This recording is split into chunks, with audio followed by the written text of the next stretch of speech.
With me now is Hesham, Shawish, digital journalist with BBC Monitoring. He's been following events in Beirut. Hesham, this is your home country, so you know very much the scene that you're describing to us.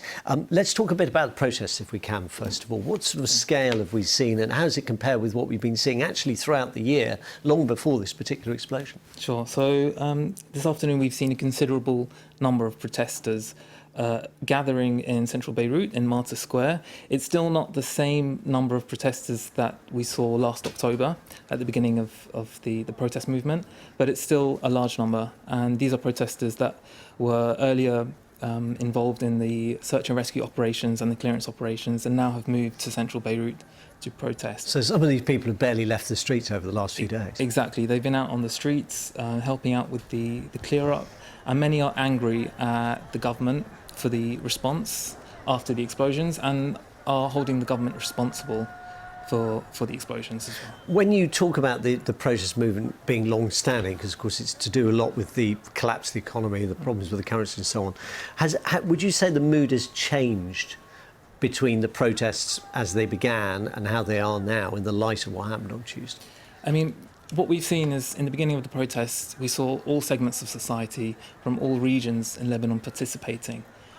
And over time, the protest movement did stagnate, I have to be honest, especially because it was a rudderless protest movement. There was this resistance to have a central leadership. All the most vocal activists in the movement refused to lead the movement. So it's a bit like the Gilets jaunes in France, when we had those on protests where nobody would say, I'm going to be the front face for this organisation. Exactly, or the fragmented opposition in Venezuela. It's very similar. So what you've seen is the protests stagnate and support wane as well. And we've had this confused messaging being put out as well, with a long list of demands. The list gets longer, and protesters setting the bar extremely high.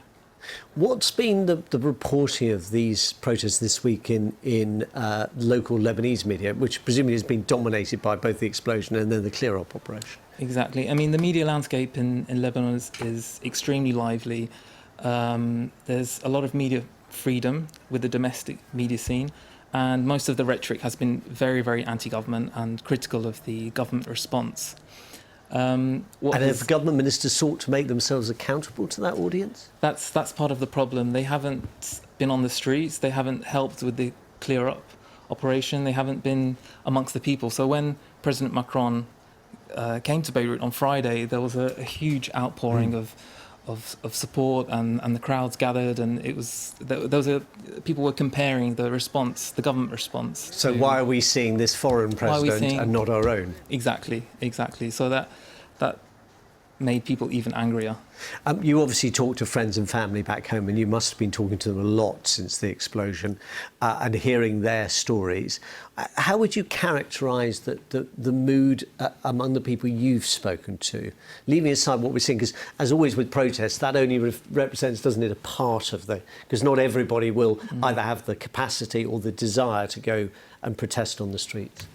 I mean, it fluctuates from day to day. You see emotions ranging from frustration to hopelessness to anger to fury. It goes up and down. At the moment, most people are angry and are just searching for a way to get from day to day and to stay safe. And you see a lot of the younger generation trying to leave or find any way to leave the country to reach their potential outside.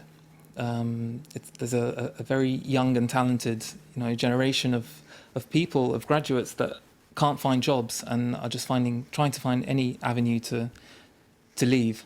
And I have to say, presumably that is only going to get harder to find those opportunities right now, given not just the devastation, but the state of the economy as well. Absolutely. The economy has been in tatters since last year at least, and the extremely high rate of inflation. I mean, the lira has lost 80% of its value, so it's just added a lot more pressure to people's pockets, and soaring unemployment and poverty have just added to people's woes, and people are trying to find a way to leave, to get out, especially the younger generations. Hesham Shawish from BBC Monitoring, thank you very much. Thank you.